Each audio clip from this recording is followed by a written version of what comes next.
Hello everyone, welcome to my YouTube channel being a best teacher. आज की इस video में हम लैंग्वेज का मीनिंग एंड कैरेक्टरिस्टिक्स डिस्कस करेंगे कि लैंग्वेज का क्या मतलब होता है एंड प्लस उसके क्या कैरेक्टरिस्टिक्स फीचर्स हैं। देखिए, लैंग्वेज एक वो टूल है जिसके वजह से या जिसके कारण हम एक दूसरे से बात कर पाते हैं, कम्युनिकेट कर पाते हैं।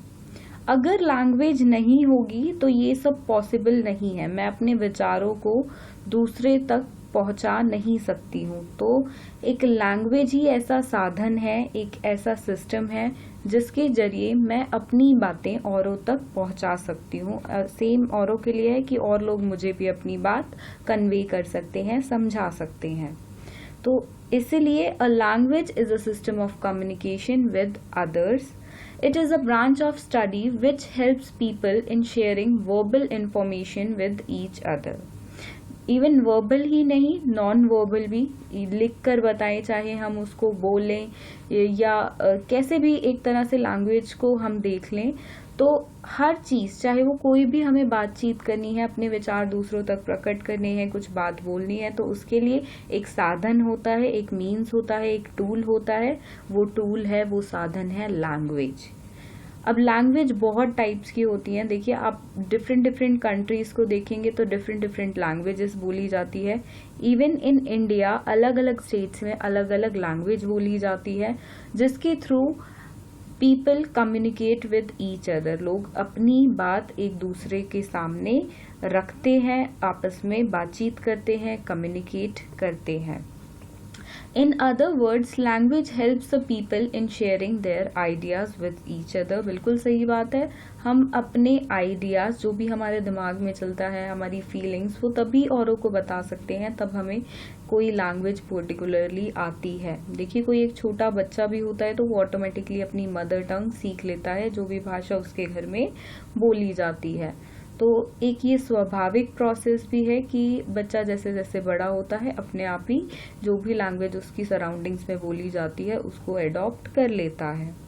Ideas can be shared by, अब कैसे कैसे शेयर कर सकते हैं? लिख कर, राइटिंग, स्पीक बोलकर, एंड बाय फीलिंग। हम फीलिंग से भी, देखिए फीलिंग से कैसे, कई बार आपने देखा होगा अगर कोई बहुत खुश होता है तो हमें उसके चेहरे से ही पता चल जाता है।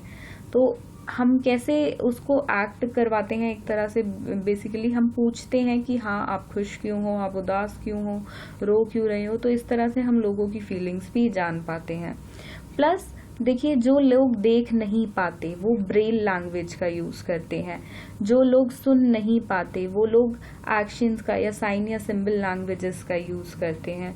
तो लैंग्वेज को सिर्फ बोलकर, लिखकर ही नहीं, और भी इसके मीडियम्स हैं। फीलिंग वाले मीडियम्स हो गया, ब्रेल हो गया, या साइन या सिंबल्स के थ्रू भी, बॉडी जेस्चर्स के थ्रू भी एक दूसरे तक हम अपनी बातों को प्रकट करते हैं।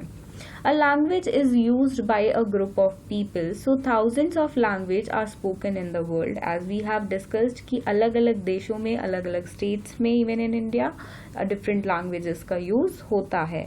Language is the only way to communicate in the society. देखिए, language ही एक ऐसा माध्यम है जिसके थ्रू हम सोसाइटी में एक दूसरे से कुछ भी कम्युनिकेट कर सकते हैं। लैंग्वेज नहीं होगा तो हम कम्युनिकेट नहीं कर पाएंगे। Human being is a social animal, बिल्कुल, कि एक ह्यूमन बीइंग अकेले तो रह नहीं सकता है, उसको बिल्कुल अपनी सराउंडिंग से मैच होना पड़ता है एंड बिल्कुल घुल मिल के एक तरह से सोसाइटी में रहना पड़ता है। And he can not live without society and conversation. बातचीत के बिना और सोसाइटी में, बिना कम्युनिकेशन के बिना एक इंसान बिल्कुल रह ही नहीं सकता है। ये एक तरह से बेसिक नेसेसिटी है एक ह्यूमन बीइंग की।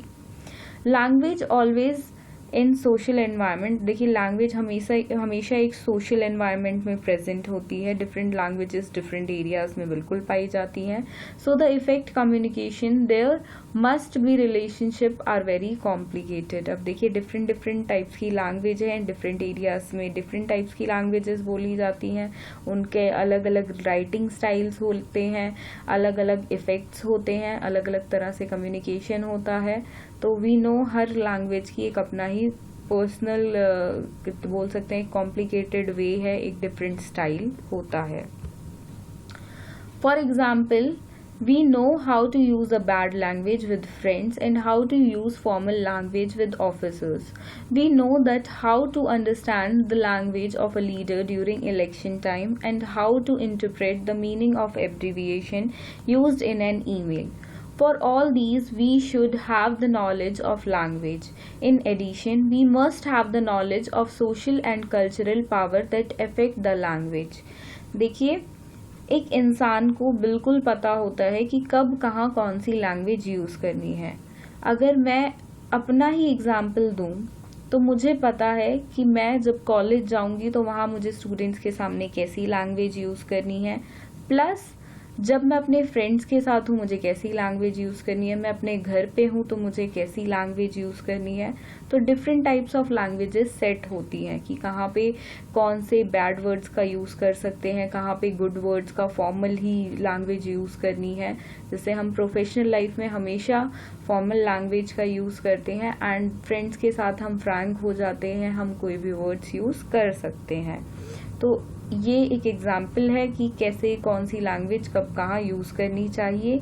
तो इस तरह से जब भी हम कोई नई लैंग्वेज सीखते हैं, देखिए मदर टंग का सबको पता होता है, बट मैं जब भी कोई अदर लैंग्वेज सीखूंगी तो उसमें ये कॉम्प्लेक्सिटी सबको आ जाती है कि ये वाला वर्ड बैड है, इसको इस सिचुएशन में यूज़ नहीं करना है, ये वर्ड सही है, इसको पर्टिकुलर सिचुएशन में यूज़ करना है. तो इस तरह से एक तरह से कॉम्प्लेक्स है, डिफरेंट वर्ड्स है, इसमें डिफरेंट टाइप्स है लैंग्वेज के ही एक पर्टिकुलर के. नाउ कुछ डेफिनेशंस हैं यहाँ पे लैंग्वेज की. देखिए डेफिनेशंस बिल्कुल आपको अपने एग्जाम में लिखनी है, कम से कम एक तो ज़रूर लिखे, हो सके तो 2 या 3 लिखते हैं. यहाँ पे 2 डेफिनेशंस मेरे को इजी लगी तो मैंने यहाँ पे सेलेक्ट कर ली हैं. इसके अलावा बहुत सारी डेफिनेशंस आपको नेट से मिल जाएंगी, आप कोई सी भी जो भी आपको ईजी लगे यूज़ कर सकते हैं. Now let's see what are the characteristics of language. First is language is a rule governed system. Every language has its own system of rules and regulations. बिल्कुल सही बात. हर एक लैंग्वेज के अपने ही देखिए एक तरह से एक कल्चर सेट होता है, अपने एक रूल सेट होते हैं एंड उन रूल्स एंड रेगुलेशंस को उस पर्टिकुलर लैंग्वेज में बिल्कुल फॉलो करना होता है. फॉर एग्जाम्पल, हिंदी लैंग्वेज में बहुत सारी मात्राएं होती हैं, मैं पूर्ण विराम की जगह फुल स्टॉप का यूज नहीं कर सकती हूँ. Next is symbols of language are arbitrary. Every language has its self-willed symbols to be used. जैसा कि मैंने कहा, इंग्लिश में हम फुल स्टॉप यूज़ करते हैं, हिंदी में पूर्ण विराम यूज़ करते हैं.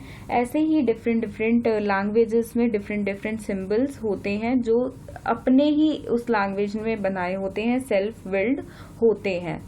Next is language is learned. बिल्कुल लैंग्वेज को का ज्ञान लिया जाता है, उसको लर्न किया जाता है, तभी हम किसी लैंग्वेज को सीख सकते हैं. Next is language is related to the culture of society. Every society and has its own different language. For example, in India we can see number of languages. तो एरिया वाइज डिफरेंट होती है, culture wise set होती है language. जैसे हरियाणा में हरियाणवी बोली जाती है, पंजाब में पंजाबी बोली जाती है, गुजरात में गुजराती बोली जाती है. अगर आप साउथ की साइड जाएंगे तो मलयालम, तमिल, बहुत सारी लैंग्वेजेस वहाँ पे भी आपको मिलेंगी. Then language is specific. देखिए स्पेसिफिक होती है, वो तो बिल्कुल अंडरस्टूड है कि हर क्षेत्र की अलग है, हर कंट्री की अलग है एंड पर्टिकुलरली कुछ उसके सेट रूल्स होते हैं. तो हर लैंग्वेज स्पेसिफिक है, एक दूसरे से अलग है. Language is a system of system. The different arrangements in any particular language are specific systems that needs to be learned and followed in that language. इस पॉइंट में हम बिल्कुल उस वाले पॉइंट से रिलेट कर सकते हैं कि good language and bad language, मतलब फॉर्मल और इनफॉर्मल लैंग्वेज हमें कहाँ और कब यूज़ करनी है, ये हमें एक भाषा से ज्ञात होता है बिल्कुल. तो एक सिस्टम ऑफ सिस्टम्स है, ये नहीं कि एक सिस्टम को लर्न कर लिया उसके बाद हमें उसकी प्रोनाउंसिएशन देखनी है, उसको कैसे हम फ्लुएंसी से बोल पाएँ, स्पेलिंग्स देखनी होती है, उसके साइन एंड सिंबल्स देखने होते हैं, ग्रामर लर्न करनी पड़ती है. तो their language is properly not a single system, it is basically system of systems. Next is language is for communication. Language का बेसिक यूज ही ये है, टूल है लैंग्वेज एक कम्युनिकेशन के लिए, बातचीत कर पाए और दूसरों तक हम अपने आइडियाज, अपनी बातों को प्रकट कर पाए, बता पाए। Language is unique. Every language is unique from different from other. Every language demands its own specific rules and symbols and had a origin, specific origin. देखिए हर लैंग्वेज का ओरिजिन कहीं, किसी का कहीं से होता है, किसी का कहीं से होता है। जैसे हिंदी लैंग्वेज की बात करें तो ये लैंग्वेज संस्कृत से बोली जाती है, बेसिकली डेवलप्ड है, वहाँ से ली गई है। और अब जो अशुद्ध हिंदी का हम प्रयोग करते हैं वो शुद्ध हिंदी से हमने टाइम के साथ चेंज कर दिया है। तो बिल्कुल जो लैंग्वेज का ओरिजिन है वो सेट होता है। अगर हम उसकी प्रीवियस हिस्ट्री उठाकर देखें किसी भी लैंग्वेज की, एक लैंग्वेज के रूल सेट होते हैं, सिंबल सेट होते हैं और हर एक लैंग्वेज यूनिक है, डिफरेंट है एक दूसरी लैंग्वेज से। Language is a system, there is specific method and arrangement of every language. देखिए बहुत लैंग्वेजेस आप देखी होगी, आई डोंट रिमेम्बर चाइनीज और जापानीज, उसको हम ऊपर से नीचे लिखते हैं, कुछ ऐसा सिस्टम होता है। मतलब बेसिकली आप भी अंदाजा लगा सकते हो, डिफरेंट लैंग्वेजेस को लिखने का तरीका भी अलग होता है। किसी लैंग्वेज को हम लेफ्ट टू राइट लिखते हैं, किसी को राइट टू लेफ्ट, किसी को अप टू डाउन। तो ऐसे करके लैंग्वेजेस के लिखने का भी एक स्पेसिफिक अरेंजमेंट होता है, स्टाइल होता है। तो यही थे characteristics of language. Hope so आप सभी को मीनिंग और कैरेक्टरिस्टिक्स अच्छे से क्लियर हो गए होंगे। देखिए हमारे चैनल को ज़रूर सब्सक्राइब कर दें ताकि आपको बीएड से रिलेटेड या टीचिंग फील्ड से रिलेटेड हर एक जानकारी मिलती रहे। To be a best teacher please subscribe to our channel and thank you for watching this video. Thank you.